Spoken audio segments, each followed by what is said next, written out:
Okay, well, good evening, everybody. This is Patrick from the Poison Pen Bookstore, and we're here with another of our virtual events this evening. And today we have Zoje Stage. Did I get that correct, Zoje? Zoje. Yes.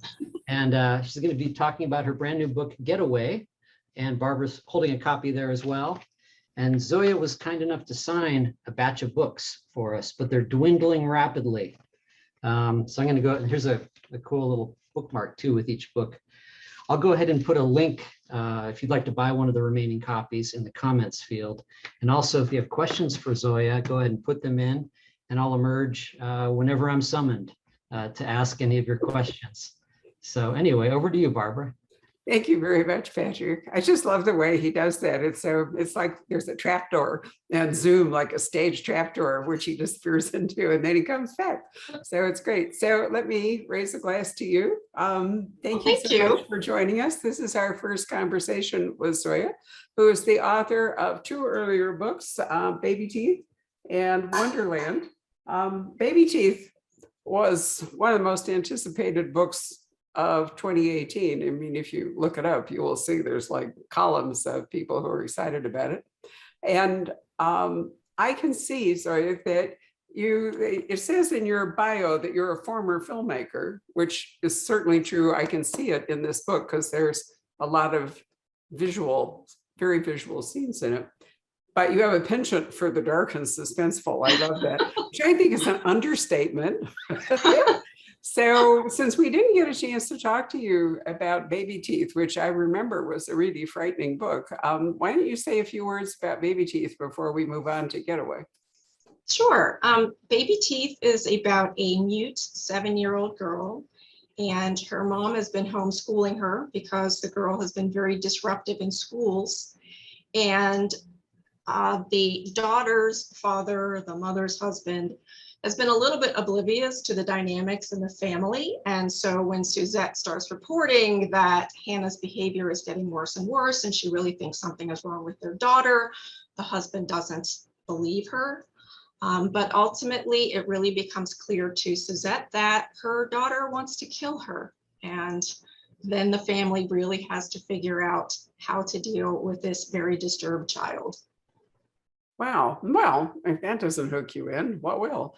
It's an interesting thing. Back in the day when I was doing a lot of legal stuff, because in my past I read the law and did a lot of trial work and so forth. But what you really learn in a family dynamic, if there is a child who is handicapped, who's injured, who's disturbed, whatever it is, the whole family ends up revolving around that child. And it's difficult for the parents, it's hard for the mother, as you point out, terrifying actually for the mother, but it's also horrendous for siblings who, because all of the family attention inevitably focuses upon this one child trying to hold the family together, hold the child together and so forth. And I often think that, I think Jodi Picoult wrote a really good book about it years and years ago about two sisters, and one of them had leukemia, or it was a fatal blood disorder. Do you remember that? And the other sister was sister's keeper. Yes, exactly. The other sister. I'm sorry, what? I think it was called My Sister's Keeper.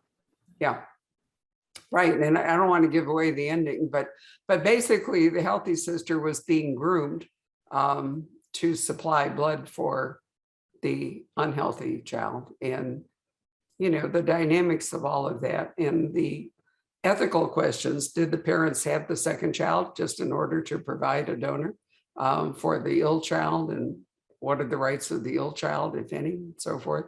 Really complicated, but you're in Baby Teeth, she's alone, right? She doesn't have any siblings.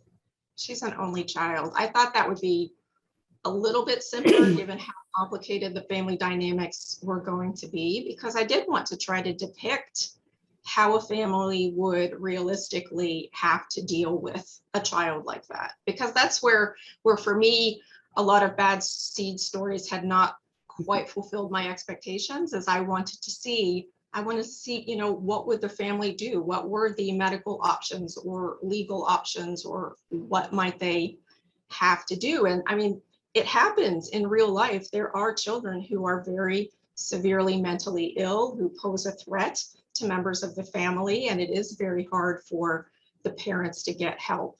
In Baby Teeth, perhaps as it is in movies in a certain way, the family gets help probably quite a bit easier than families in real life. But you can't have a book go on for 1,000 pages while the family tries to find medical people to take them seriously. But I know it's a very real problem. Well, it comes up, for example, with some of the serial shooters or other things, and everybody always says, well, what was wrong with the parents? I think that was particularly true with the school shooting back in the East, where the mother was killed and all. And you look at how she interacted with the boy, and ask yourself, what would you do in a case like that? Happened with the Gabby Giffords case here in Arizona. The first question that is often asked is, where were the parents? Why didn't they do something about that? But as you say, it's not always an option. And it's really complicated. I mean, one of the things that the family in Baby Teeth struggles with, which I could believe would be a problem in other families, is actually understanding the degree to which it's a problem. Because I think it could be hard to accept just how seriously ill your child might be. And it might be a lot easier to come up with various excuses and try to rationalize various things, or just decide to homeschool the child, and to actually have to admit and understand, confront, and then deal with the fact that your child cannot function with other human beings has to be incredibly hard for people to really face. It was an international bestseller. I can certainly see why that it would resonate. Sophie Hannah wrote a book similar to that, the name of which I can't remember, not totally similar, but her first book dealt with a child who might be a threat to parents. So, I mean, it's a universal, and it's not, native to any particular country, but I was interested, and I've already forgotten it, but you were nominated for an award for the book by, am I right thinking it was one of the horror writing? Yes, it was. I was nominated for a Bram Stoker Award, Right. which is given by the Horror Writers Association. And I thought that was interesting, that it would have been, the horror writers would have flocked to it. And I've been having some interesting discussions with Jane Ann Krentz and J.T. Ellison, who write very different kinds of books. But we've been exploring the rise of the Gothic, which I said a year or so ago was going to be the next big thing. And I think it has been. And there are aspects of the horror genre that the Gothic genre, they can often be confused. And when I first picked up Getaway and read some of because they comes with stuff on the back, advanced reading copy to tell you what you should think about the book. Generally, I ignore that, but in this particular case, I happened to notice it. And so I was going into it thinking, is this a supernatural thriller? Is this a horror novel? Is this a book about female friendship? Is this a psychological thriller? Is this an adventure story? Is it a survival story? Is it a travel log in the Grand Canyon? And then I recognized it was all of those things. And do you like that? Do you like writing a book that doesn't fit in any particular category but embraces all kinds of themes? It's a little bit unintentional. How I perceive my stories is that they're psychological suspense. And I feel like that is the connective tissue between Baby Teeth and Wonderland and Getaway. The external situations in all of the stories are very, very different. But what the characters have to process in order to deal with their situation is very internal and very psychological. And that's true even for an adventure thriller like Getaway. It's still very much Imogen psychoanalyzing herself, the people that she's with, to try to figure out the situation. And I know it causes a certain amount of confusion in terms of what is the genre of my books. But yeah, in my mind, they're so character oriented. And in order to really delve into different bizarre experiences and to really see how characters would process that, I need very different experiences.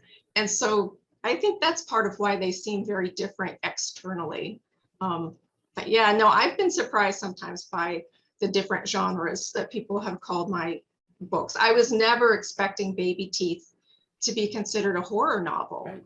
And that kind of like launched this idea that I'm a horror writer. I didn't necessarily consider Getaway to be a horror novel either, but I think one of the things that has happened in horror is that the genre has really expanded. Yep. And, you know, it's not just supernatural and werewolves and vampires anymore, that people are acknowledging that the things that frighten you in your real life and the scary things that you experience and those psychologically disturbing things, that can all be part of horror. You're right. First place, let me say, I'm not interested in genre labels at all. We have one file at the Poison Pen. It's called fiction. And, you know, Awesome. so we don't worry about that. But what I was interested in is the way people were, because, you know, before the book publishes, there's an attempt to drum up interest and, you know, sell it to people, so to speak.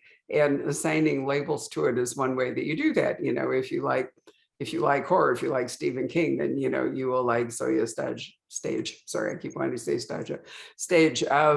And, you know, so it doesn't really mean anything other than you're trying to connect with potential readers in some fashion. I'm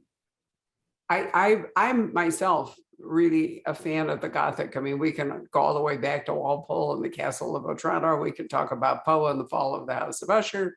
You know, Stephen King is, you know, kind of the, you know, go-to person at the moment.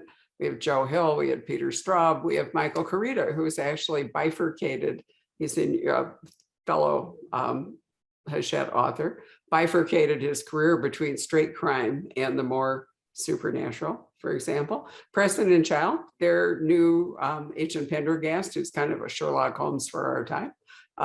It's got a bunch of, they've always had a bit of a supernatural element into it, and yet Pendergast is super rational. And so it's interesting, you know, the way they try to get it together. So I found that your combination here was fascinating, but basically I forgot to say that this book essentially also was a coming of age story, in a sense that Imogen, who has two traumas that she has to deal with, you know, has to, in the end, decide whether she is going to remain paralyzed or by the traumas that she's endured, or whether she's going to somehow find enough strength to go on. And you set that up with an interesting prologue, which is, you're from Pittsburgh, right? Yeah, I'm in Pittsburgh. Yeah. Where is Imogen? She's in Pittsburgh too when this happened? She's in Pittsburgh. She's in Squirrel Hill in my neighborhood where I am. So yeah, that the Tree of Life synagogue shooting happened here a couple of years ago, and that did serve as sort of the inspiration for one of the experiences that Imogen had.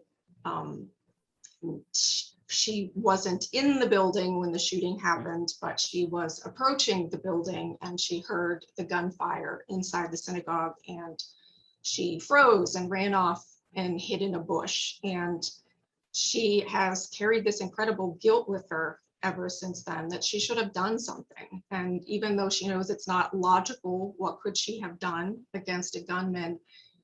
It's just something that really haunts her. So that it sort of propels the story forward, because then her sister Beck wants to help her get out of this funk that she's in of being such a complete recluse, and devises this trip to the Grand Canyon as part of that. But yes, I do work in a lot of little details from my own life. I can't help it. I find writing to be extremely therapeutic, and I think I work through some of my own crap by making really messed up characters and having them deal with it. Well, I liked your authentic Pittsburgh touch of them going to have tea at the Frick, because most people think the Frick is only in New York on Fifth Avenue and whatever it is, 72nd Street. And I do love that Frick, but I've also been in the Frick, the original and older, really Victorian Frick in Pittsburgh. And it is indeed a place where, you know, you would go to tea to celebrate various rites of passage and all the rest of it. So I like the fact that you put that in there, you know, to kind of ground us in the place, because landscape in this book is really an essential part of the story. You know, I mean, let's see, Imogene's sister Beck is a doctor, right? Right. She's also a lesbian who's expecting a baby with her, well, with her partner. They're going to be a family, so to speak. And Beck lives in Flagstaff in Arizona, right? Right. So Yes. right there, you're kind of on the threshold of the south rim of the Grand Canyon. It's not very far from Flagstaff. You can go west to Williams and go north. You can take the Grand Canyon Express, or you can drive. If you go up the highway to the east, you can come into the canyon from the east on your way up to Monument Valley. Both of those go to the south rim. And for those of you who've never been to the Grand Canyon, it's a big ditch. So if you want to go to the north rim, you actually can't get there, except you have to make a very, very long drive way up, go around east and go way up north, and then drive way down south till you get to the north rim. And it's only open for a few months of the year, although with climate change, God knows how that will go. But anyway, brave people, not myself, because I have never done this. Have you actually been in it? Sorry, I meant to ask you that. Yes, I've been backpacking in the Grand Canyon 4 times. It was a thing I did with my family when I was younger. My sister, somewhat like Beck, has probably done at least 20 trips, and she did a number of solo trips. My dad did numerous trips. And actually, at different times in our lives, never all together as a family, but all of us had lived in Flagstaff at least briefly at some point. Wow, there you are. I mean, like, and you know, people think of Arizona as being desert, and you know, they're looking at the Spanish influences in Tucson, which is much further south, and Phoenix, which is rapidly turning into Beverly Hills or Scottsdale anyway is. So we're losing our Arizona touch, but we're high desert. But Flagstaff is actually up in the mountains. It's over 7,000 feet. It has a couple of big volcanoes that are very high, 11 or 12,000 feet. It's a ski resort. There's, you know, lots of aspen, lots of pine. It's completely different than the Arizona most people think of. And the Grand Canyon is up on that. The Colorado Plateau, which goes across Utah, Arizona, over to New Mexico, was, as I understand the geology from my last trip to the Grand Canyon, where the ranger kindly explained it all to us, all rose. I mean, the Colorado Plateau is a whole lot of striated rock that rose.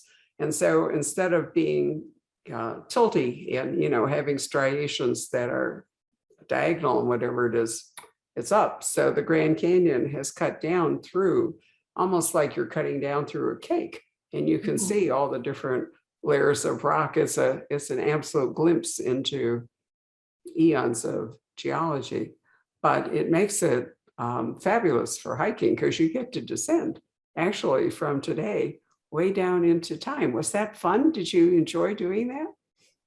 Yeah, you know, long before I ever started backpacking, my dad was backpacking and he would bring home rocks. I should have brought it with me because I have them downstairs, but one of the things that he brought me was a piece of Vishnu schist, which is literally billions of years old. I mean, it's like half the age of the Earth. So I was very interested in geology before I ever went to the canyon, because I had this rock that was like 2 billion years old. So yeah, it's very interesting. It was one of the real challenges in writing the book. It's like, I know in the most superficial way, everybody knows what the Grand Canyon is, but to really describe it, I mean, I think it's really indescribable. So it was really a challenge to try to find the right kind of words and imagery so that people would paint pictures in their head of what the experience was like, because it is really, really hard to describe. Probably one of the biggest challenges I've had as a writer is to try to convey the magnitude of this place with just the limitations of English. Was a challenge. Right. Well, it's called grand for a reason. Yes. It's really huge. And I had an interesting discussion, sorry, with an English Oxford Don, who wrote a book outside. He said, actually, his expertise is economics, but he wrote a book about gardening in England, the great English gardens, and what economic engines there are. And as part of that, he brought forth some plans from the 18th century that one of the great landscape gardeners had drawn for one of these big country houses. And it was drawn as though the man were in an airplane looking down.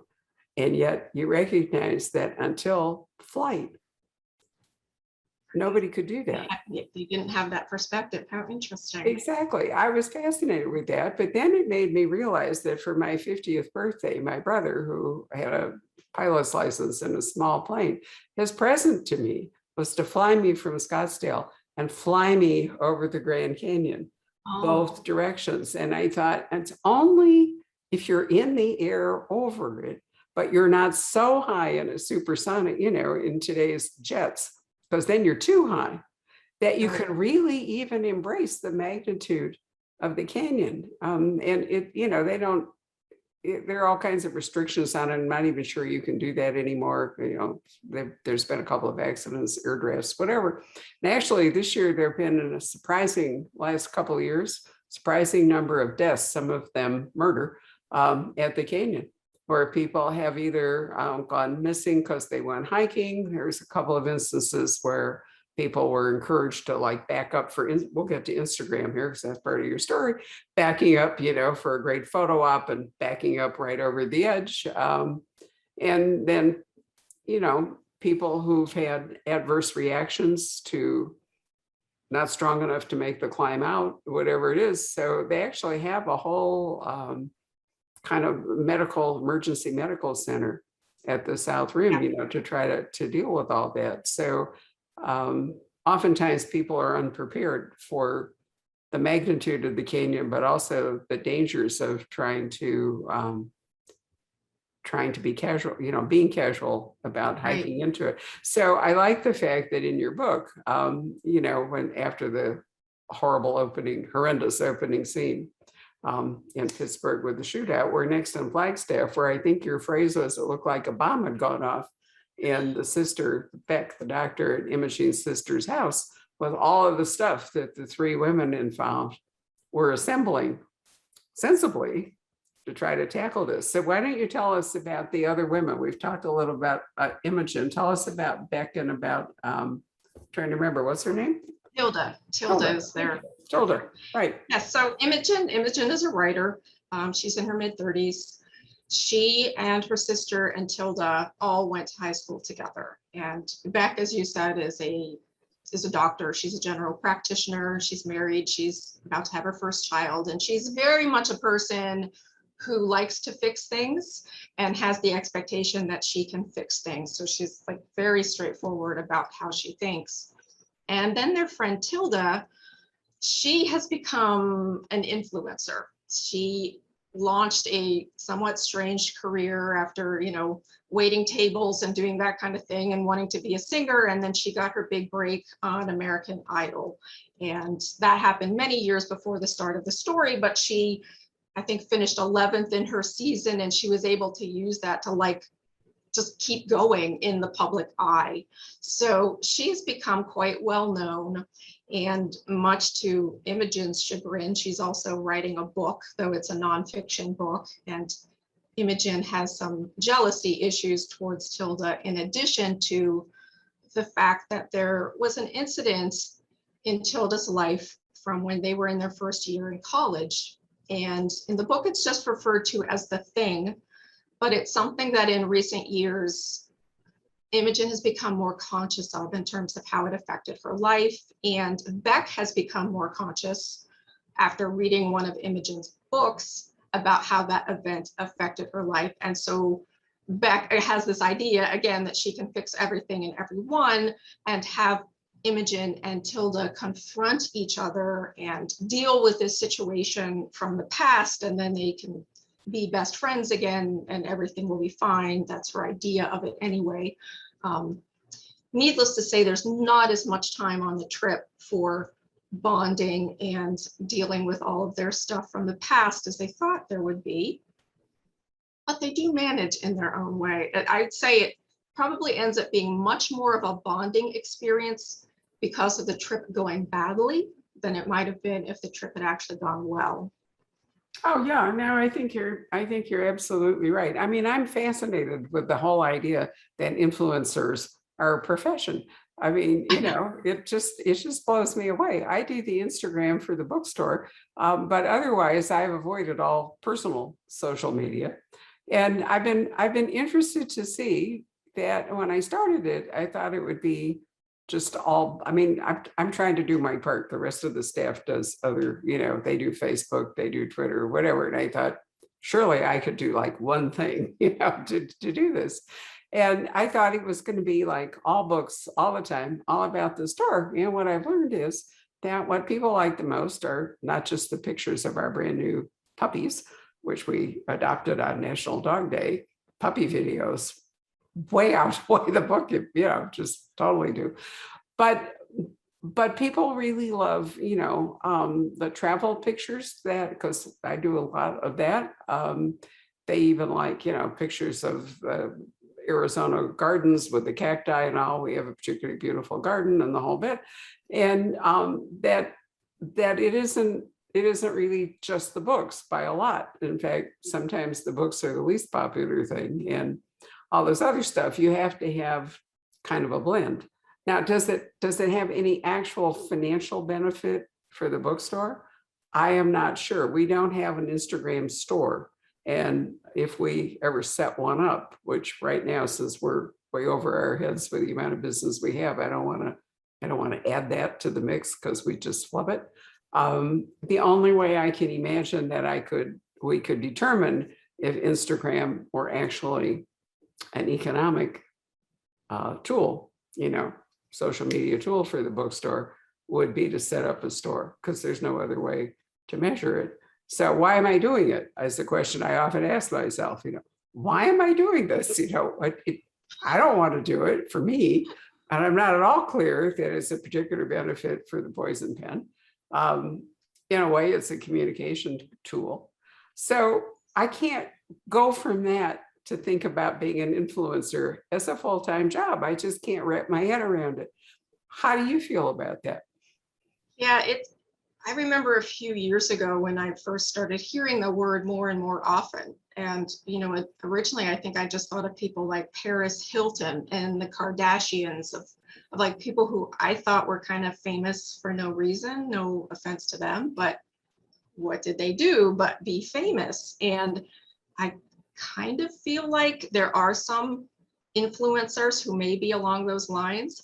But then again, there are, you know, I know like in the Bookstagram community, there are people who have hundreds of thousands of followers. Yeah. Their opinions and the books that they promote, they do actually make a difference. So, and I know that like once people have, I don't know how many followers you have to have. I certainly don't have them. I don't know if it's 100,000 or 1,000,000, but they do see financial benefit from it. You know, they get sponsorships and they do various deals, and people can make a lot of money. I think it's probably something that younger people probably know more about because they lived in a time when that was kind of normal, and maybe it's easier for them to process how to do it and how it works.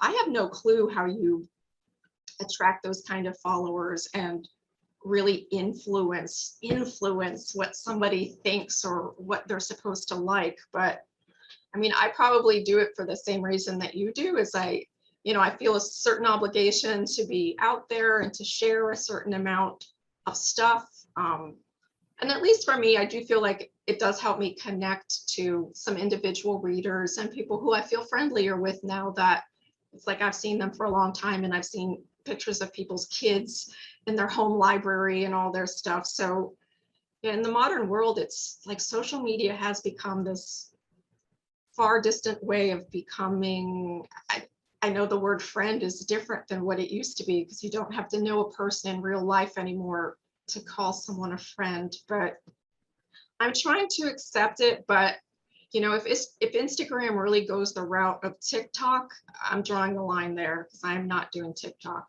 So Well, I've so far resisted TikTok and book talk because, you know, anyway, I think it's probably a younger thing. What I do think is there are certainly some positives from it, although I would never have considered it as a career option. But the negative side of it is that everybody wants to be the hero of his own story.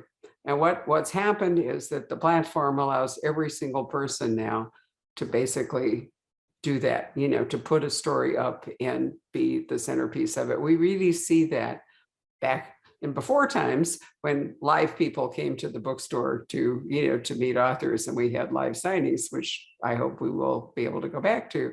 But gradually we could see a shift between people who wanted to either talk to the author or, just get an autographed book, to everybody with a phone wanting a photo so they could rush home and put it on social media. And, part of it may have been celebratory, but a lot of it was just, I was there and you weren't. And so what happens is, there's a lot of people have a hard time comparing their ordinary lives to these more glamorous Instagram lives. There can be rancor, there can be jealousy. And that, I thought, was a long way around to saying that this is a dynamic in your book, that Tilda, who has become an influencer and who has acquired a 6-figure book deal, would really arouse resentment in Imogen, who is an author. Did Tilda get a book deal just because she's famous for being famous, or is it based on talent? And there's Imogen. And so I think that there are some definite negatives to Instagram, probably Facebook as well. I don't do Facebook, so I'm spared that. Patrick does it. And when he comes back, he can weigh in here. But it is a thread in your book, certainly, that Tilda's success as an Instagrammer and an influencer has caused a rift in the fabric of this friendship. Well, all of social media has created a very strange dynamic in the world. This idea of likes and popularity, and having it not really be based on anything. And, from Imogen's perspective of Tilda, she finds that all incredibly superficial and a little bit ridiculous. Right. But then also from Imogen's perspective, Imogen is the one who is a hermit, who really, if she could be an influencer, that would be the ideal job for her. Because yes, she could just take pictures at home and post stuff online and just live behind her computer. It would be great. But, here's Tilda, who is didn't initially start out being successful at everything, but kind of became successful for everything that she did, which, for Imogen, it's been a much, much longer road. And I know Imogen thinks of herself as being more deserving because of having paid her dues in a very real way. But yeah, social media has kind of completely changed the idea of paying dues in a field. It's like, if you can figure out the game and you have something that people are attracted to and they'll tune into, you could be anybody. You could be anybody, and you could become somebody in the modern world, which it is very, very different than how the world used to be. It really is. So you have, I thought, a very telling moment in the book when Imogen, other people are doing things, but not Imogen, sorry, Tilda, she's just taking photos, because that's what she does. You have to have this enormous fodder for Instagram of taking photos. And, it definitely distorts the dynamic between the three of them, certainly as compared to when they first met in college, which was far enough back that none of this was as big a dynamic as is turned out to be. So the doctor is probably the most grounded of the three of them in this whole book. I mean, she may be a bit unconventional. I mean, she's married to a woman and they're having a child, and so we're not unconventional, but she's okay with all that, and she's living in a time when you can do that without, any sort of necessity to hide it or censure or whatever it is. You can have our ideas of family have shifted. Our ideas of who can be parents and how to be parents and so forth has shifted. And so she's really, as you portray her, she's really the grounded one in this, hoping that this trip to nature, this descent into the wilderness and all, will take Imogen, who has trauma. We won't talk about the other trauma because it's part of the story, but 2 traumas to deal with, PTSD for more than one event, and Tilda, who is of Spanish heritage. So, yet another part of the mix, hoping to sort of bring them back together. And, in a way, I feel sorry for the doctor in the sense that her great idea goes wrong, but it's not her fault. So how much can we talk about whether, do you want to preview how that happens, or should we let the reader figure out that when they descend into the canyon, something unexpected and terrible happens? Yeah, I'm always so torn about how much to say about it. What I've started doing since promoting the book is telling a story from my personal life as what part of the inspiration was for the book, because it doesn't give away anything in the book because it's something that happened in my personal life. So when I was 18, my family and I, when our whole family was still together, so it's my mom, my dad, my sister, and me, and we did a 6-day backpacking trip in the Grand Canyon, and we were spending each night at a different place. And one of those nights we were spending at a very remote inner canyon called Salt. And it was just this little teeny tiny butte, kind of the middle of nowhere with this incredible view. And there was only one designated camping spot at Salt. And we had the permit, so we were permitted to stay there for the night. And while we were setting up our stuff, this guy comes by. And my memory of him, because my memory is always very weird, so I imagined him when I was thinking back on it, my memory of him was just so like something out of a book or a movie. I had, this sense of danger about this man. And I remember he was carrying a gun and all this crazy stuff. So I asked my sister if she remembered, when we had stayed at Salt and the guy came by, and she said, yeah, he had said he had just gotten out of prison. And then I asked my dad about it because I knew he would remember everything. His memory for the Grand Canyon is amazing. And I asked him, can you tell me, about what happened when the guy came by at Salt? And he said, yes, the guy had said that he had just gotten out of prison and he was walking around the canyon by himself. He did not have a gun. He emphatically did not have a gun. But the guy proceeded to just tell us this story, just very conversationally. He told us that he had been walking around the canyon by himself, and at some point he had crossed paths with a lone female ranger. And he had realized that he could have picked up a rock and bashed her in the head and no one would have ever known.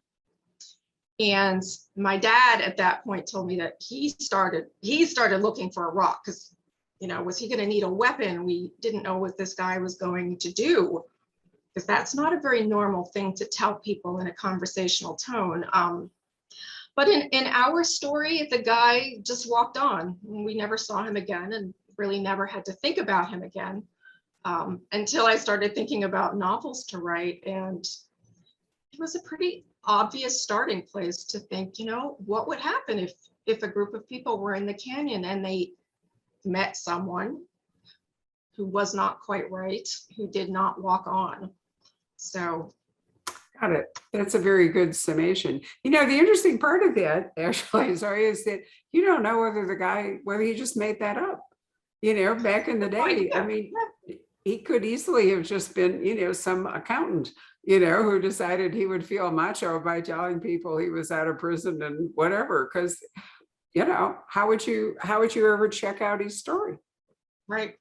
Yeah. I mean, we never knew his name. We never knew anything else about him. But, I have to say we crossed paths with a lot of people in the Grand Canyon. And, typically people in the canyon are very friendly. They're of a sort. And people always exchange a little bit of information. They always talk about where they're from. But we had never crossed paths with anybody who had a story like that. So it was definitely very odd. It definitely made me think twice. Obviously, that planted itself in my subconscious to mull over for many, many years before I did anything with it. But I think he was just being himself. I think he was telling us the truth, that he had gotten out of prison and that he had had that thought. I don't think he necessarily considered it wrong or strange that he had had that thought. Well, if he just gotten out of prison, for him, it was all probably normal, kind of a way of life. And there are certainly instances, I think, particularly in Yosemite, there are instances where people in national parks have, there have been crimes committed. Rangers have, law enforcement training and so forth. So, you're out in the wilderness. It's not just the bears that are dangerous. Right. So, not unusually speaking. In any case, what you really wanted to do was set up a very testing situation to see how these three women would fare individually and as a team, and whether their friendship was going to help them or whether the fractures in it would divide them and hurt them, and how would they come out if they come out on the other side. And we're not going to tell you how that worked out because that would sort of spoil the book. But it comes back to that interesting mix that I mentioned at the beginning. There are so many different elements to this book that I think, just call it a novel. I mean, it's fiction. You get to make things up and explore stories. It's definitely character driven. It definitely needs this particular landscape or a similar landscape. I mean, you could have picked not necessarily the Grand Canyon. I mean, it's possible they could have gone to some other wilderness, but, I'm glad you picked Arizona. Otherwise, we might not actually be talking about this. So what's your plan next? This is your third book. I'm assuming that you're going to carry on like Imogen and think about writing more books. So got any thoughts about a new book? Yeah, absolutely. In 2022, I know there hasn't been a formal announcement for this yet, but I realize I've been telling everybody on these events. So, oh well. I'll be publishing my first novella in 2022.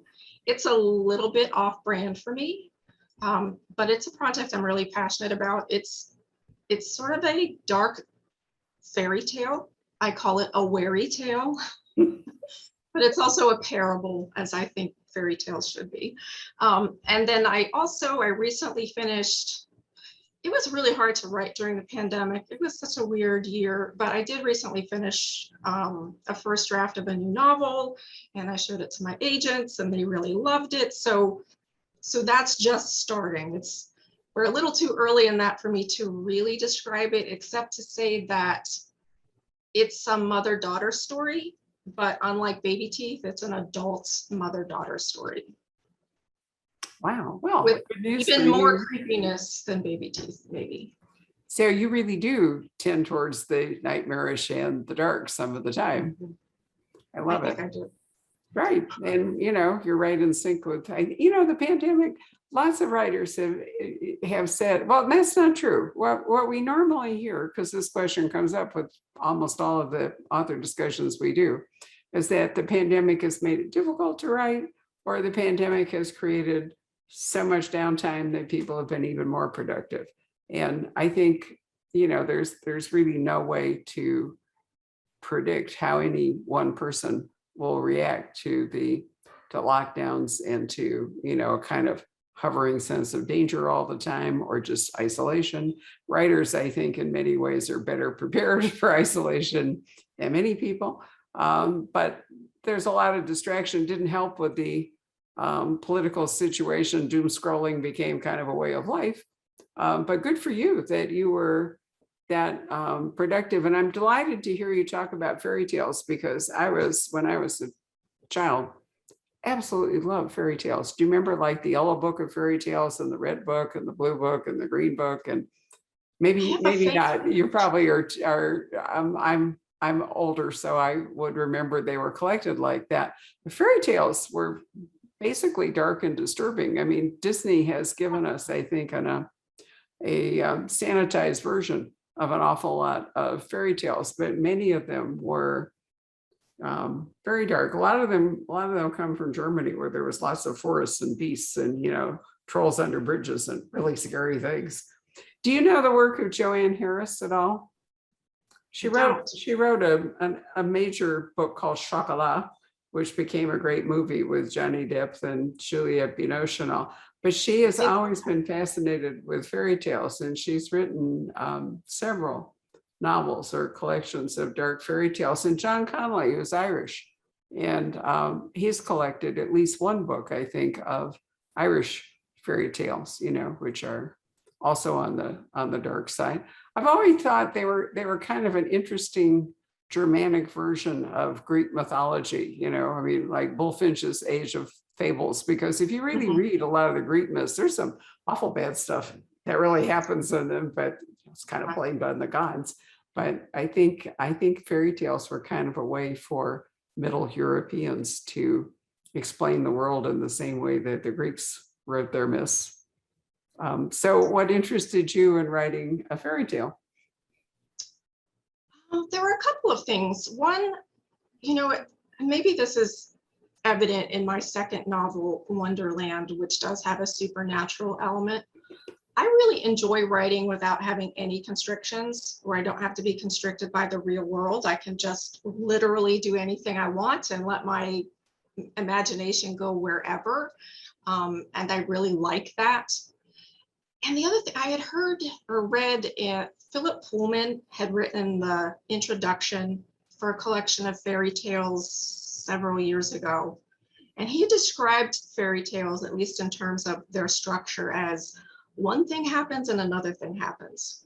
And then another thing happens and another thing happens. And I was very intrigued by that. And I wanted to write something where I was not stopping and doing all of this self-reflection and all of this internal stuff. I wanted to write one thing happens and another thing happens and another thing happens.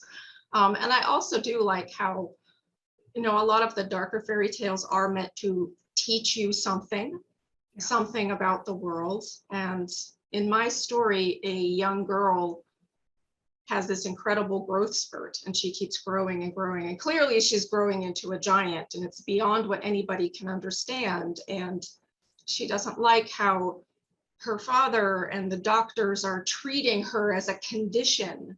And as in many fairy tales, she runs away and finds herself on this very strange adventure of finding out who she really is, which is a very unexpected thing. And there are some other dark things in there which made people kind of not want to publish the book, but I finally found a brave publisher. So yes, it's the story of a young girl who grows into a giant and discovers who she really is, but it also is kind of a parable for how patriarchy has looked at and treated the female body. So it just let me do something very creative and fun. So I would like to read more fairy tales. I'm going to have to write down those authors, because I may want to write more fairy tales in the future. I do like just being able to run free with my stories and not have any constrictions. I love fairy tales. I think, you know, I was lucky that because I read so much so fast that when I was even in grade school, I was allowed to read, because they'd run out of everything else in the library. I was allowed to read Bullfinch's Age of Fable, and then to read all these fairy tale collections, and, you know, and the Oz books and other things. And you know, they're all bridges. They're a world of imagination, but they're also bridges to interpreting life and, you know, making sense out of it if you can. So, you know, I feel really fortunate that I had that kind of freedom back when people read without, you know, watching television, or because there was no television until I was older. It made a real difference. And I think kids today don't get as much chance to just have an unfettered imagination. Radio was good for that too. Radio was wonderful. If you really wanted to scare yourself, you could listen to Suspense, because, you know, since it was all just voices, you had to imagine everything in your head, and you could paint the whole universe of the story, you know, in your own imagination, which is totally different than watching it on television or going to a movie or something. Patrick, we probably nattered on enough. Why don't you come out of the deep and join us and give us the benefit of your wisdom? I wouldn't go that far. Actually, I do have a couple of questions though. Did you, Zoya, did you happen to read John Wesley Powell's ex, account of his expedition? I think it was in the 1870s to the Grand Canyon. Right. My dad had that book, and I think I had read some excerpts from it way, way back in the day when I was doing backpacking. I don't think I ever read the entire thing though. Yeah, yeah, it's a wonderful, wonderful book. I guess there are quite a few accounts over the years of and also of mishaps in the Grand Canyon. There have been a number of them. Yeah. A lot. Yeah. I know even, I haven't been backpacking for decades at this point, but it seemed like every year when we were planning trips, you would still always hear a story of someone falling into the canyon or some sort of catastrophic problem. I mean, it's why Indian Gardens exists, which is on the trail, Bright Angel Trail, partway between the rim and Bright Angel Wet Campground, because so many tourists would think that it was a day hike and then get into problems and realize they couldn't get out or they didn't have enough food or water or equipment. So yeah, people have underestimated how difficult it is to do things in the canyon for a very long time. Right. Yeah, I was just thinking about that. I never actually made it all the way down to the bottom. We went on one of our, Griswold family vacations, and we ended up there and we made it halfway down, came back up. But it was cool, really, really stunning place, obviously. Yeah, I was also going to ask you a little bit about PTSD, and writing about PTSD. And, it seems like collectively as a society, we're all suffering from PTSD in some way over the last year and a half, 2 years. But can you talk about maybe researching some of that material and without giving away spoilers, but. Yeah. I do believe that as a society, we suffer from PTSD. And I think it started long, long before the pandemic. I think the nature of the wars that this country has had, the gun violence, poverty, there are so many ways for trauma to manifest in people's lives, and it can become a very repetitive process. I read a very interesting book a couple of years ago called Waking the Tiger, that really talked about PTSD, both in terms of a personal experience of it and how it manifests in a community. And I was very, very intrigued by that. And part of why I was reading it, my story is not Imogen's story, but I have my own experience with PTSD. And, it was, as I alluded to before, I do work out some of my own issues by writing about them. And I did want to explore that. And especially I wanted to explore this idea with Imogen that, even though she has suffered these issues in her life, it hasn't made her a person who doesn't have dreams or who's not capable of doing things.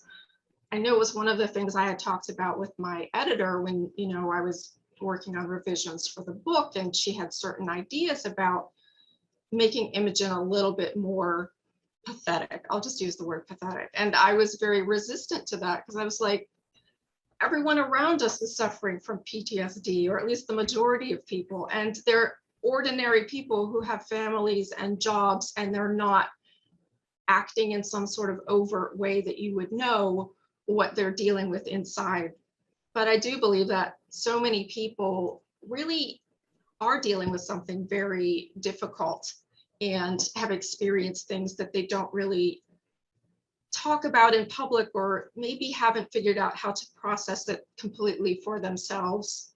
So it was something I wanted to be sensitive to while I was writing this book, because I know it manifests differently in different people. But I always wanted Imogen to be a person who could come back from her situation. And actually, hopefully it's okay that I say this, but I got a message from a reader last night saying that I won't say what had happened to her, but she had had a very specific traumatic thing happen to her. And she had just read Getaway, and she was so touched by how the book dealt with it. And she she felt so seen to have a character who can overpower and come back and regain her power after having suffered trauma. So needless to say, that was incredibly meaningful to me that somebody reached out and was so touched by my book and by that aspect of the book.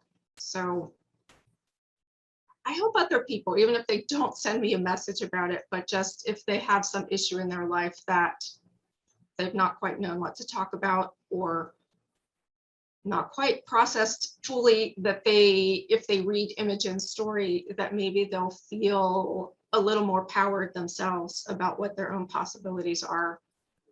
You know, as you say, you can never assume to know what someone else is going through, you know, or what, you know, it's I'm going fascinating. to add a note here, which is one of the few benefits of aging is that if you do it well, as I hope I am, one of the things you have to learn is to forgive yourself for those things that you could have done differently, that you might have not done well.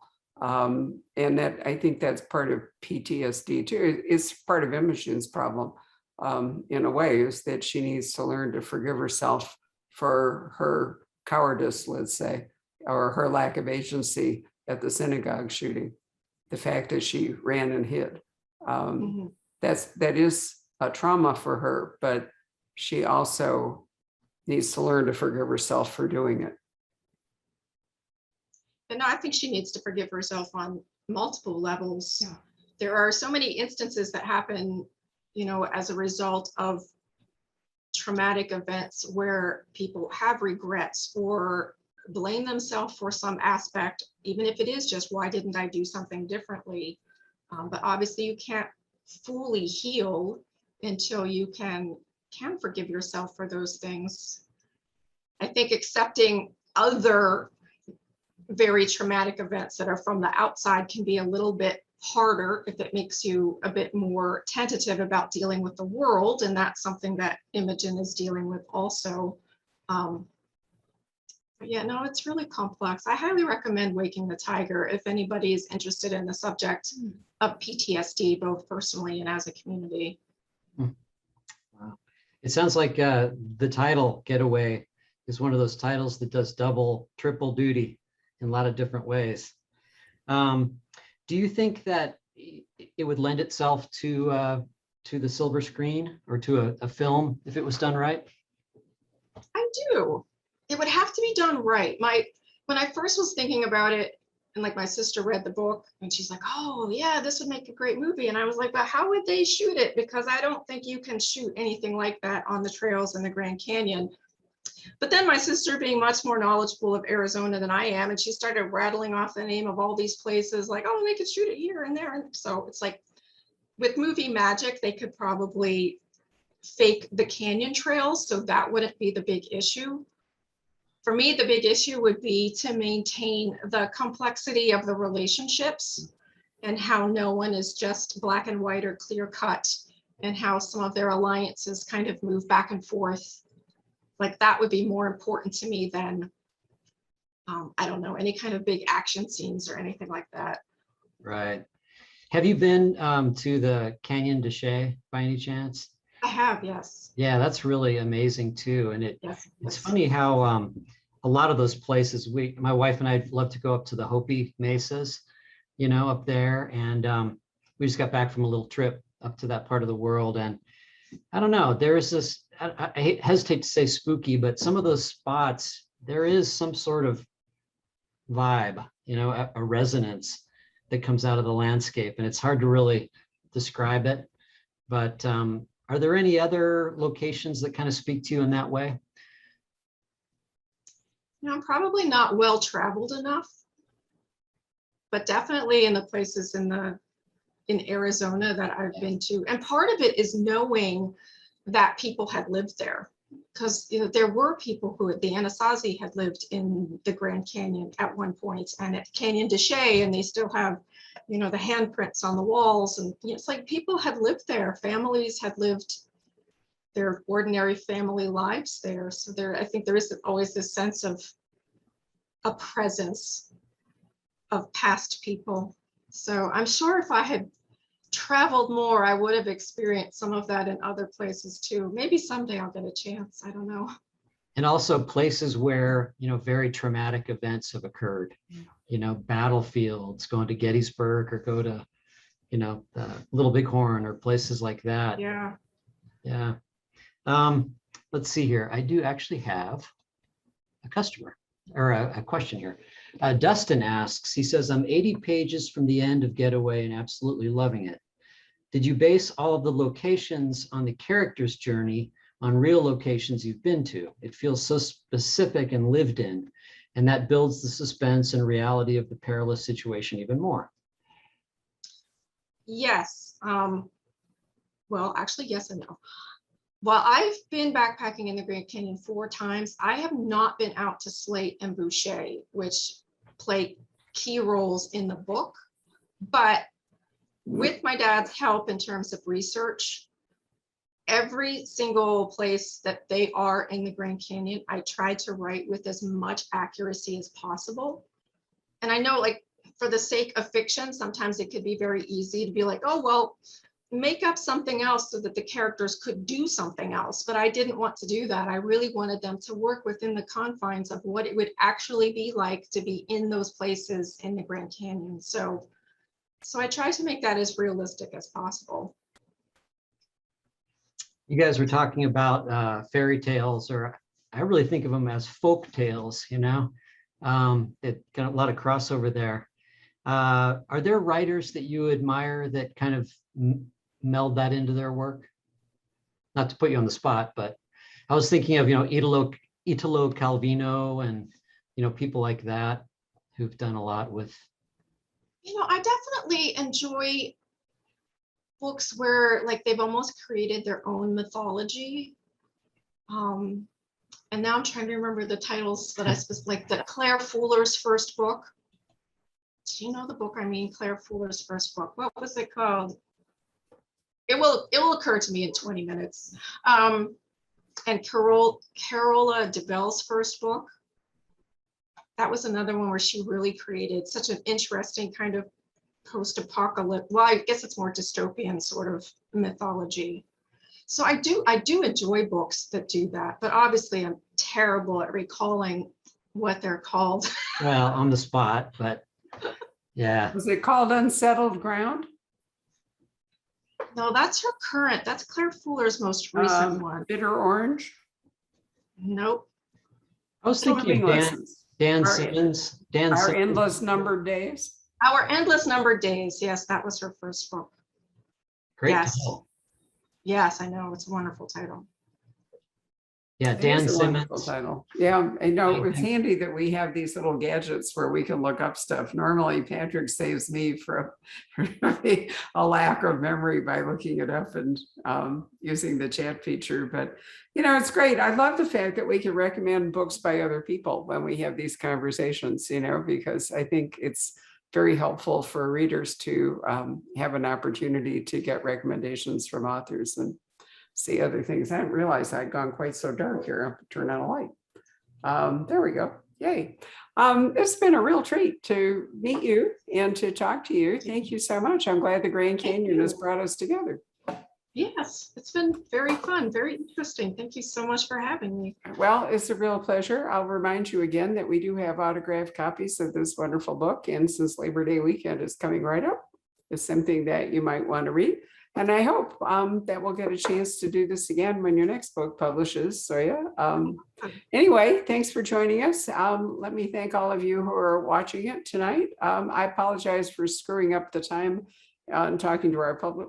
Many of our customers, I said we were at 6 sometime. I'm telling you, the hardest part of Zoom is keeping the time down. I mean, it's a nightmare.